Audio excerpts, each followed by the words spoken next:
This is Eric J coming at you with street news. No, we ain't professional, and neither is the Fort Worth Police Department, who at this time is refusing to release the name of the police officer who murdered 28-year-old Atatiana Jefferson in her home. So look, according to the reports, around 2 a.m. local time on October 12th, a neighbor of 28-year-old Atatiana Jefferson called a non-emergency hotline saying he was concerned about an open door at the woman's residence and he wanted to make sure she was okay.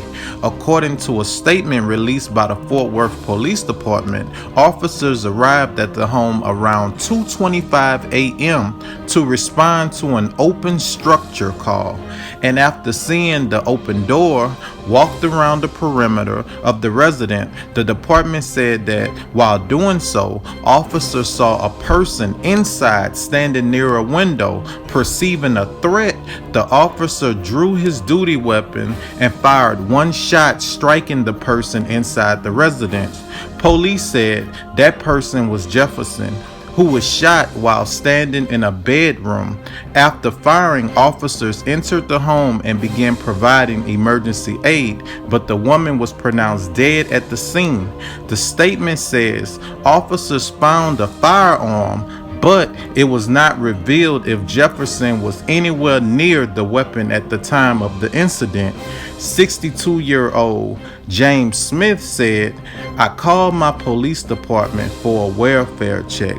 No domestic violence, no arguing, nothing that should have been concerned about as far as them coming with guns drawn to my neighbor's house." 15 minutes after authorities arrived to the scene, Smith heard a gunshot and watched several officers rush Jefferson's home. Lieutenant Brandon O'Neill told reporters Sunday the officers did not announce that he was a police officer prior to shooting. What officers observed and why he did not announce police will be addressed as the investigation continues. The neighbor who called to request a welfare check on Atatiana Jefferson before she was shot by a cop in her own home says he feels partly responsible for her death. "If I had never dialed the police department, she'll still be alive. I'm shaken, I'm mad, I'm upset, and I feel it's partly my fault. It makes you not want to call the police department. If you don't feel safe with the police department, then who do you feel safe with? Do you just ignore crime or ignore something that's not right? They tell you, if you see something, say something. Well, if you do that and it will cause somebody to lose their life, it make you not want to do that. And that's sad."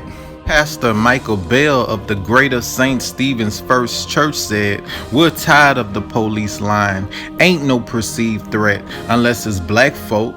Just our presence. Are we the threat? Let's tell it what it is." Listen, I agree with Pastor Michael Bell. Black people, we are the perceived threat. We don't need a gun. We don't need a knife. Just walking around with the skin color that I have, this is enough for a police officer to pull me over or come in my house and take my life. What happened in Dallas with Amber Geiger and Jean, that wasn't nothing new. That's only new to the people that's not in tuned in on what's going on around us. Katherine Johnston, nearly 80 years old, shot dead after investigators determined the raid at Johnston's home was based on falsified paperwork stating that she had illegal drugs there. Ayanna Jones. Ayanna was sleeping on the couch next to her grandmother in their Detroit, Michigan home when a SWAT team threw a flashbang through the window, which landed on her blanket. Seconds after Ayanna's blanket caught on fire, the SWAT team stormed through the door and mistakenly shot Ayanna through the neck, killing her. And listen, to everybody saying, well, all cops ain't bad. My uncle been a cop for 10 years. He ain't never done nothing like this.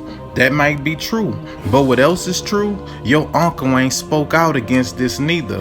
A good cop that does nothing while his fellow police officers abuse their authority is useless. And not just useless to me, he's useless to everybody that need him. And let me say this here to Fort Worth, calling for this officer to be arrested and charged, that ain't enough. Because 5 years in prison, it ain't enough for the loss of life. And the loss of his job, that ain't enough. $1 million lawsuit, that ain't enough, because 50% of that $1 million lawsuit will be taxed. And whose salaries are paid when you pay taxes? The police department. So no, we want justice. And the justice that we want comes with a minimum of 25 years in prison. And listen, I don't care if you think Black lives matter, because I do. I know that they matter. Mine's matter and yours matter.